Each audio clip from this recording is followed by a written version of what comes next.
Nëse jeni duke kaluar vështirësi financiare, hua t'rregoj një sekret.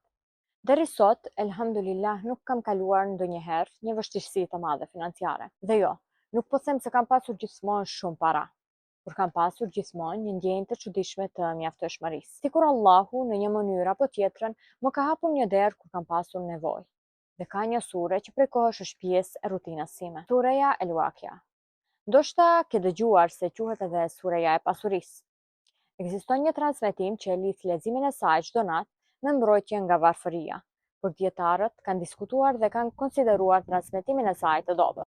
Risku vjen nga Allahu, ashtu siç thuhet në Kur'an, dhe nuk ka asnjë gjallësë në tokë veç se furnizimi i saj është tek Allahu. Por, sureja El-Wakia është pjesë e Kur'anit dhe Kur'ani është bereqet.